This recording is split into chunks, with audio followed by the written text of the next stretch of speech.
नमस्कार प्रिय विद्यार्थियों, ऑनलाइन शिक्षण में आपका हार्दिक स्वागत है। कक्षा 8 विषय विज्ञान, अध्याय 13 ध्वनि। प्रिय विद्यार्थियों, हमने इस अध्याय के पूर्व के 2 वीडियो में ध्वनि नाम के इस अध्याय को समझने का प्रयास किया है। आज अब 13.4 हम ध्वनि को अपने कानों द्वारा सुनते हैं, इस बिंदु का अध्ययन करेंगे। कान के बाहरी भाग की आकृति कीप यानी कि फनल जैसी होती है। जब ध्वनि इसमें प्रवेश करती है तो यह एक नलिका से गुजरती है, जिसके सिरे पर एक पतली तानी झिल्ली होती है, जिसे कर्णपटह कहते हैं, जिसे अंग्रेजी में एंड्रम कहते हैं। यह एक महत्वपूर्ण कार्य करता है। यह जानने के लिए कि कर्णपटह क्या कार्य करता है, आइए टीन के डिब्बे का एक कर्णपटह बनाएं। एक प्लास्टिक अथवा टीन का डब्बा लीजिए, इसके दोनों सिरे काटिए। टीन के एक डिब्बे के एक सिरे पर एक रबड़ के गुब्बारे को तानिए और इसे एक रबड़ के छल्ले से कस दीजिए।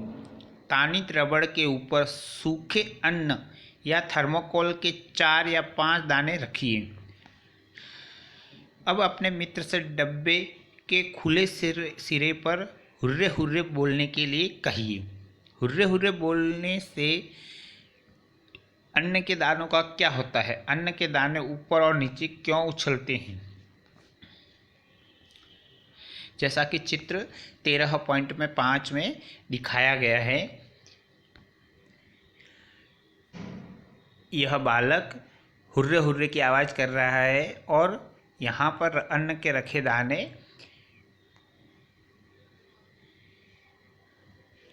उछल रहे हैं।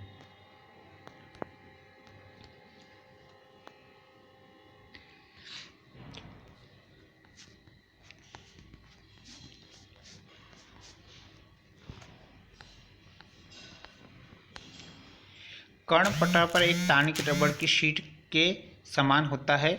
ध्वनि के कंपन कर्णपटह को कंपित करते हैं। कर्णपटह कंपनों को आंतरकर्ण तक भेज देता है।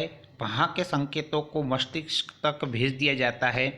इस प्रकार हम ध्वनि को सुनते हैं, जैसा कि चित्र में दिखाया गया है। यह कर्ण, ठीक है, यह कर्ण का बाहरी भाग है, जिसे कर्णपटह कहते हैं। यहाँ से पतली नलिका द्वारा ध्वनि अंदर जाती है। यह कर्ण का आंतरिक भाग है।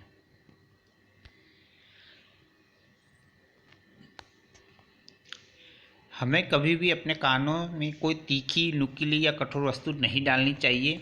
यह कर्णपटह को क्षति पहुंचा सकती है, जिससे हम सुनने की शक्ति खो सकते हैं या हमारे सुनने की शक्ति कम हो सकती है। कंपन का आयाम, आवर्तकाल तथा आवृत्ति। हम जानते हैं कि किसी वस्तु का बार बार इधर उधर गति करना कंपन कहलाता है। इस गति को दोलन गति भी कहते हैं। आप पिछली कक्षाओं में दोलन गति तथा इसके आवर्तकाल के बारे में पढ़ चुके हैं। प्रति सेकंड होने वाले दोलनों की संख्या में दोलन की आवृत्ति कहते हैं। आवृत्ति को हर्ट्ज में मापा जाता है। इसका संकेत कैपिटल H तथा स्मॉल z है, Hz। एक हर्ट्ज आवृत्ति 1 दोलन प्रति सेकंड के बराबर होती है। यदि कोई वस्तु 1 सेकंड में 20 दोलन पूरे करती है तो इसकी आवृत्ति क्या होगी?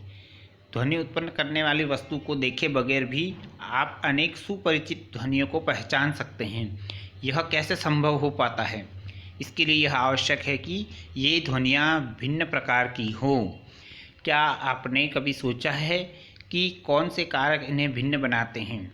आवृत्ति तथा आयाम किसी ध्वनि के 2 महत्वपूर्ण गुण हैं। क्या हम ध्वनियों में उनके आयाम तथा आवृत्तियों के आधार पर अंतर कर सकते हैं?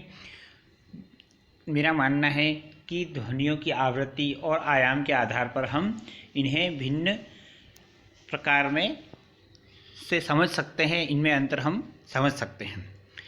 प्रबलता तथा तारत्व। प्रबलता तथा तारत्व को समझने के लिए हम एक क्रियाकलाप करेंगे। एक धातु का गिलास तथा एक चाय का चम्मच लेंगे। चम्मच को धीरे से गिलास के किनारे से टकराते हैं। उत्पन्न हुई ध्वनि को सुनते हैं। अब गिलास पर चम्मच से जोर से आघात करते हैं, जैसा कि चित्र 13.7 में दिखाया गया है, तथा फिर से उत्पन्न ध्वनि को सुनते हैं। क्या गिलास पर जोर से आघात करने पर ध्वनि प्रबलता अधिक हो जाती है? अब गिलास के किनारे को छूते हुए थर्मोकोल की एक छोटी सी गेंद लटकाइए। गिलास को कंपित कराइए। देखिए कि गेंद कितनी दूर विस्थापित होती है। गेंद का विस्थापित गिलास के कंपन के आयाम की माप है। ध्वनि की प्रबलता इसके आयाम पर निर्भर है। जब किसी कंपित वस्तु का आयाम अधिक होता है तो इसके द्वारा उत्पन्न ध्वनि प्रबल होती है। जब आयाम कम होता है तो उत्पन्न ध्वनि मंद होती है। अब गिलास को पहले धीमे तथा बाद में बल से आघात कीजिए। अब दोनों स्थितियों में गिलास के कंपनों के आयाम की तुलना कीजिए। किस स्थिति में आयाम अधिक है? ध्वनि की प्रबलता ध्वनि उत्पन्न करने वाले कंपनों के आयाम के वर्ग के समानुपातिक है। उदाहरण के लिए, यदि आयाम दुगुना हो जाए तो प्रबलता 4 के गुणक में बढ़ जाती है। प्रबलता को डेसिबल मात्रक में व्यक्त करते हैं। निम्न सारणी विभिन्न स्रोतों से आने वाली ध्वनि की प्रबलता का कुछ बोध कराती है, जैसे कि सामान्य श्वास की ध्वनि 10 डेसिबल होती है। मंद फुसफुसाहट की ध्वनि 30 डेसिबल होती है। सामान्य बातचीत या वार्तालाप की ध्वनि 60 डेसिबल होती है। व्यस्त यातायात की ध्वनि 70 डेसिबल होती है। औसत फैक्ट्री में आवाज़ 80 डेसिबल तक होती है। 80 डेसिबल से अधिक शोर व्यक्ति के लिए कष्टदायक होता है।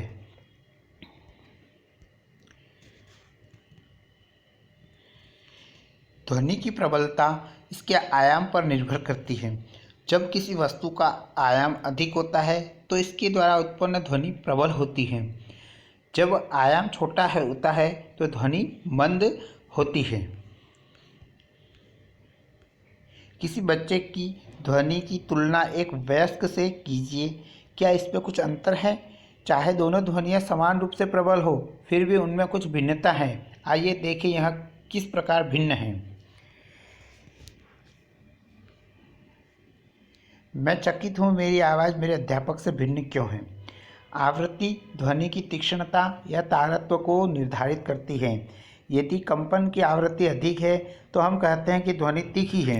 यदि कंपन की आवृत्ति कम है तो हम कहते हैं कि ध्वनि का तारत्व कम है।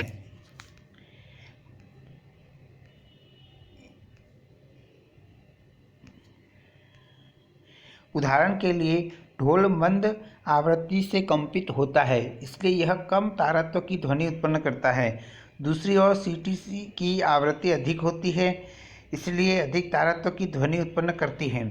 पक्षी उच्च तारत्व की ध्वनि उत्पन्न करता है, जबकि शेर की दहाड़ का तारत्व मंद होता है।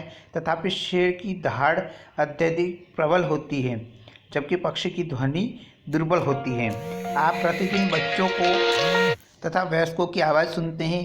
क्या आप उनकी आवाज़ में कोई अंतर पाते हैं? क्या आप कह सकते हैं कि बच्चे की आवाज़ आवृत्ति वयस्क की आवृत्ति से अधिक है? सामान्यतः एक महिला की आवाज़ किसी पुरुष की अपेक्षा अधिक आवृत्ति की और अधिक तीखी होती है। प्रिय भैया बहनों, आज के इस वीडियो में इतना ही।